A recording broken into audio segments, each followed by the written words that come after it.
संत जन कहते हैं जब संतान अंक में हो तो बालकांड का पाठ करना चाहिए, रघुनाथ जी का भजन सुनाना चाहिए। क्यों? क्योंकि उस समय उसके सहायक वही रहते हैं। और जब बच्चा रघुनाथ जी का भजन सुनता है, सुनते सुनते, इसीलिए तो जब बच्चा आता है तो रोता है।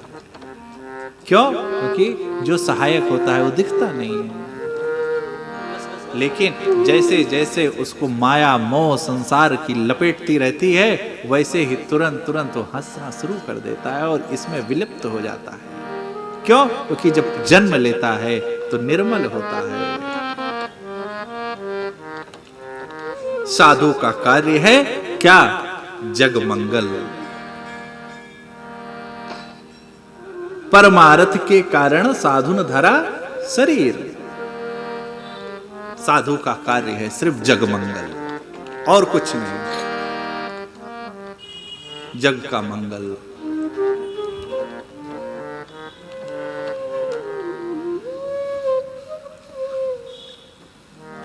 जगमंगल करने ही तो विश्वामित्र जी गए थे। जगमंगल करने ही विश्वामित्र जी गए थे।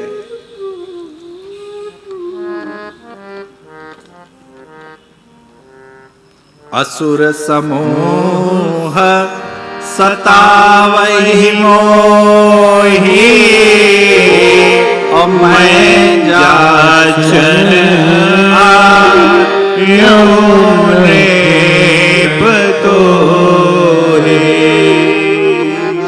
अनुज समेत देहु रघुनाथ,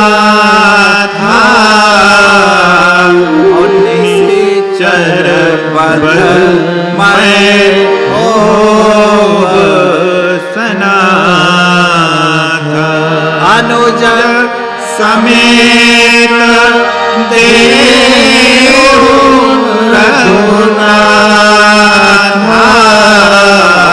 और निश्चर पद मैं होव सनाथ। असुर समूह सतावहि मोहि, बाबा कहते हैं। मोही का अभिप्राय असुर समूह सतावहि मोही कहते, मैं नहीं कहते हैं। मोही का अभिप्राय मेरे नहीं, मुनियों को सता रहे हैं, मुझे नहीं। समाज को जब पीड़ा होती है तब संत मांगने जाता है भगवान के लिए। और मैं जाचन आया हूं, मैं याचना करने आया हूं। और नृप कहते हैं क्यों? क्योंकि जानते हैं कि भाई निर्धन के दरवाजे से खाली हाथ लौटा जा सकता है, लेकिन राजा के दरवाजे से खाली हाथ लौटने की विधा नहीं है। क्यों? राजा का परम धर्म है कि जो याचक आया है उसको जो भी उसकी रुचि है जिस उसको देना राजा का परम दायित्व है, परम कर्तव्य है। इसीलिए कहते हैं कि मैं जाचन आयो नृप तोहि, अनुज समेत देहु रघुनाथ, निश्चर पद मैं होव सनाथा। मतलब मैं अभी तक अनाथ था, अब प्रभु किसको दो? अनुज समेत हमको दो, जिससे मुझे सनाथ करो। क्यों? क्योंकि अभी तक रावण के दूत या रावण की सेना हमको अनाथ जानकर हमको प्रताड़ित करती थी। अब हमको सनाथ करो। किसको कौन सनाथ कर सकता है महामुनि को? क्योंकि विश्वामित्र महामुनि आए। विश्वामित्र महामुनि ज्ञानी महामुनि अनुज समेत। अब अनुज समेत में राम और लखन को ही क्यों माना? क्रम तो भरत जी का है, राम, भरत, लक्ष्मण जी और शत्रुघ्न जी। देखिए देवी भागवत में एक कथा है कि जब पायस के समय, अब ये वहां पर दिखाया गया है कि काकभुशुंडी जी ही लेकर के वो पायस चले गए थे, जो भी है देवी भागवत की कथा है। परंतु जब पायस का वितरण हो रहा था प्रसाद का, तो उस समय जो 3 खंड कर गए थे, तो माँ कौशल्या माँ और कैकेयी माँ और सुमित्रा माँ का पायस देवी भागवत के अनुसार काकभुशुंडी जी लेकर के चले गए थे। तो कौशल्या माँ ने अपने भाग से माँ सुमित्रा जी को दिया और कैकेयी जी ने अपने भाग से माँ सुमित्रा जी को दिया। इसीलिए कैकेयी सुमित्रा जी के 2 पुत्र, तो जो कौशल्या जी के भाग से था वो राम, और जो कैकेयी के भाग से था वो शत्रुघ्न जी। इसीलिए लखन जी को कहा जाता है रामानुज और शत्रुघ्न जी को कहा जाता है भरतानुज। पूरी लीला में राम के साथ लक्ष्मण है। दूसरा वंदना में ही आएगा, शेष सहस्त्र शीस जग कारण, अजो अवतरहु भूमि भैट।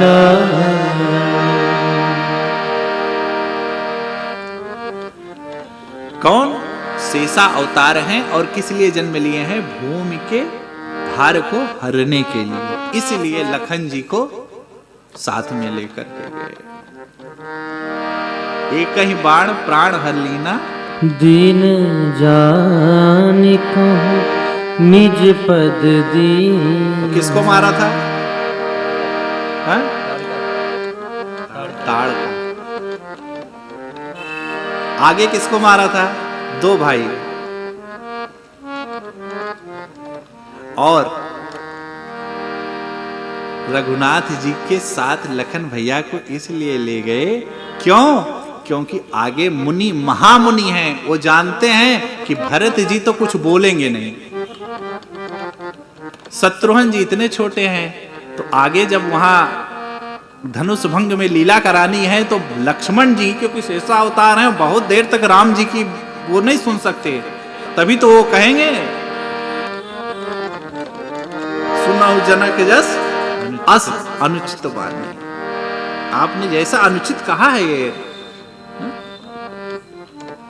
राम जी, अरे राम जी सभा में बैठे हो और आप ऐसी भाषा, तो ये कौन कर सकता है? तो ये सिर्फ लखन जी कर सकते हैं, भरत जी नहीं कर सकते। भरत जी तो बोलेंगे ही नहीं। भरत प्राण प्रिय पाहुनि मोरे, भरत जी चुपचाप, जब वहां अश्रुधारा से बैरे कुछ बोले नहीं, नाथ चरण पीठ करुणा निधान की, तुरंत रख लिए, कुछ बोले नहीं। पूरी रामायण में भरत जी बोले नहीं।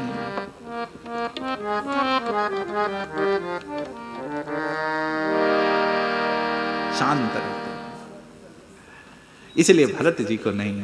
क्यों? क्योंकि महामुनि हैं। और कैसे देव दान? देहु भूप मन हर्षित, तजहु मोह ज्ञान, अधर्म सुजस प्रभु तुमको, इन कहती कल्याण। देहु भूप, और क्यों? क्योंकि दशरथ जी को चेताना भी था कि ये आपके जो, क्यों? क्योंकि रघुनाथ जी की प्रेरणा हुई कि अब ये तो दशरथ जी को इतना ज्यादा पुत्र आसक्ति हो गई, इतना मोह हो गया है, तो हम लीला कैसे आगे बढ़ाएंगे। तब विश्वामित्र जी को प्रेरणा दी कि भगवान भूल गए क्या, लीला कैसे आगे बढ़ेगी। तब यहां पर आकर जगा रहे हैं कि ये आपके पुत्र नहीं है, इनका जन्म ही जगत के कल्याण के लिए हुआ है, और आप इसलिए ये अज्ञानता छोड़िए क्या कीजिए, हर्ष मन से दीजिए। क्यों? देखिए, दान कभी भी हर्ष होकर देना चाहिए, और यदि ना देना हो तो मत दीजिए। क्यों? क्योंकि लेने वाले को भी नहीं फलेगा और देने वाले को भी नहीं फलेगा। इसीलिए चिताते हैं, धर्म सुजस हैं आप। अब यद्यपि इसमें छोटी सी बात आती है कि श्रवण कुमार को जब बाण मार दिया गया था तो दशरथ जी को सुयस थोड़ा सा धूमिल हुआ था। यद्यपि यह सत्य नहीं है, लेकिन सुजस इसीलिए यहां पर बाबा कहते हैं कि आपका जो सुजस छूट गया है वो सुजस फिर हो जाएगा। कब? हमारा सुयस कब हो जाएगा? जब हम जगत के कल्याण का कार्य करेंगे। जगत के कल्याण के लिए जब हम जीवन जिएंगे तो हमारा सुयस स्वाभाविक ही प्रसारित होता रहेगा। और क्या होगा? इन कह अति कल्याण। क्यों? क्योंकि बाढ़ पुत्र पिता के धर्मन। और आपका भी कल्याण होगा और इनका भी कल्याण होगा।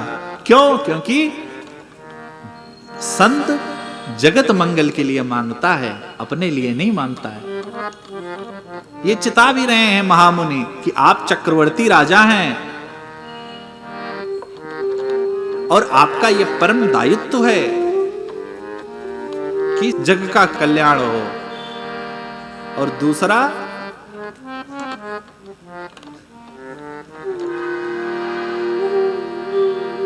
जब वशिष्ठ जी को कहा कि अब राजा जी को जो है पुत्र आसक्ति बहुत ज्यादा हो गई है, क्यों? प्रमाण देते हैं, सुनि राजा अति अप्रिय वाणी। राजा ने कहा है, देखिए, याचना से बचना चाहिए। बड़ी सुंदर बात है। यद्यपि महामुनि हैं, जगत के कल्याण के लिए मांगे थे, लेकिन बच नहीं पाए। याचना का परिणाम दर्शन कीजिएगा चिंतन में। विश्वामित्र महामुनि ज्ञानी। परिचय सबसे पहले मानस में परिचय क्या दिया विश्वामित्र जी का? जिसका विश्वमित्र हो, जो अजात शत्रु हो, जिसके कोई शत्रु ना हो। और वो क्या है? महामुनि का दर्जा दिया। क्या किया? विश्वामित्र महामुनि है। और फिर आते चले जाइए, जैसे ही असुर समूह सतावहि मोही और मैं याचन आयो नृप तोही। जैसे ही मन में याचना का भाव आया, इसके पहले के क्या है? विश्व कल्याण के लिए था, इससे कोई वो नहीं है। तो तब मुनिवर कीन विचार, इसके पहले जैसे ही मुनिवर के विचार में आया कि क्या, कि अब असुर समूह हमको सता रहा है, तो महामुनि से कहां ले आए? याचना का विचार आया था। याचना का विचार आया था, महामुनि से मुनिवर हो गए। कहां से हो गए? मुनिवर हो गए। और जैसे दशरथ जी ने क्या कहा? मुनि आगमन सुना। क्या है? मुनि आगमन सुना, जब राजा मिलन गयो लय समाजा। जैसे ही याचना के लिए राज दरबार में पहुंच गए, क्या हो गया? दर्शन करते जाइएगा। महामुनि से मुनिवर हुए, मुनिवर से मुनि आगमन, मुनि सिर्फ। और जैसे मांग लिया तैसे कहते हैं चक्रवर्ती जी। और इतना कि विप्र वचन नहीं कहे विचारी। महामुनि से मुनिवर हुए, मुनिवर से मुनि, और मुनि के बाद क्या हो गए? अविवेकी विप्र।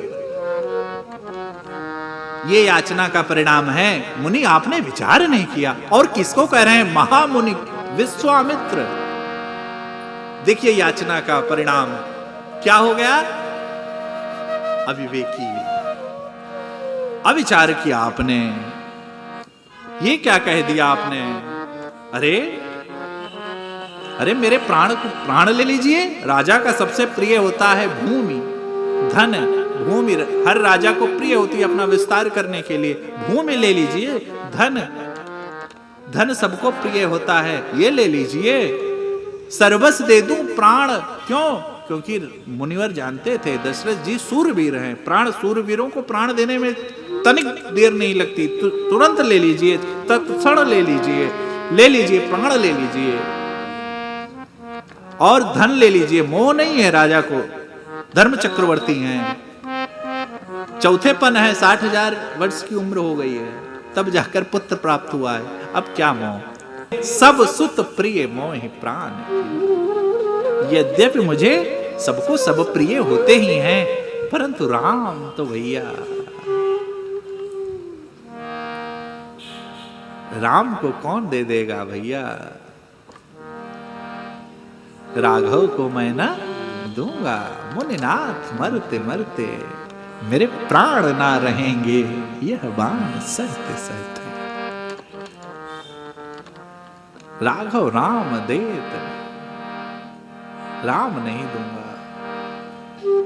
ये याचना का परिणाम देखा, मुनि का आपने दर्शन किया, और फिर उपाधि कहां पर फिर दिया। संत का स्वभाव देखिए, संत को कैसा जीवन जीना चाहिए कि विश्वामित्र महामुनि आए जनकपुर, विश्वामित्र महामुनि आए, समाचार मिथिला पति पाए। क्यों किया? फिर उपाधि क्यों दी? क्यों? क्योंकि जनकपुर में सबसे पहले जब अपनी कार्य सिद्धि करनी थी, क्यों? क्योंकि अपनी यज्ञ की रक्षा करनी थी, तब मांगे, तब अविवेकी कर दिए। और जब राम जी के कल्याण के लिए जनकपुर में धनुष भंग के लिए ले जा रहे थे, तब जब हम भगवान के बनाए हुए जो भी नियम है उसमें जब सहायक हो जाते हैं, तब श्रेष्ठ हमारा सम्मान करता है। और जब भगवान की रचना में सहायक के रूप में आए, तब वहां पर करते हैं कि विश्वामित्र, फिर महामुनि का पद आ गया, और वहां पर जाकर फिर महामुनि कहते हैं। क्यों? क्योंकि वहां पर राज में नहीं, अमराई में वास किया था। जो विश्वामित्र जी ने राज में नहीं, जनक जी के राज में नहीं वास किया था, अमराई में वास किया था, इसलिए वहां पर फिर महामुनि। इधर सब सुत प्रिय मोहि प्राण की नाही, हे मुझे सब सुत मेरे प्रिय हैं, परंतु राम दे। तब जब वशिष्ठ फिर, क्यों? तब वशिष्ठ जी ने कान में कहा, राजन आप धर्म चक्रवर्ती हैं, और धर्म चक्रवर्ती, क्योंकि वाल्मीकि रामायण में एक है प्रसंग कि एक बार दशरथ जी को चिंता हुई थी कि पुत्रों का विवाह कैसे होगा, तो कहा कि आप धर्म चक्रवर्ती हैं, और धर्म चक्रवर्ती राजा को याचना नहीं करनी चाहिए, याचना आप नहीं कर सकते, याचना आप करेंगे भी नहीं, और बिना याचना के कोई अपनी पुत्री देगा कैसे। तब तुरंत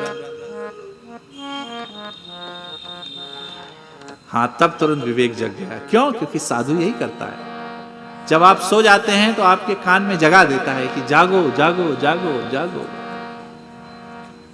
और जैसे ही वशिष्ठ जी ने ये कहा, तुरंत बुलाए, और नृप संदेह नाश, तुरंत संदेह सब गायब हो गया।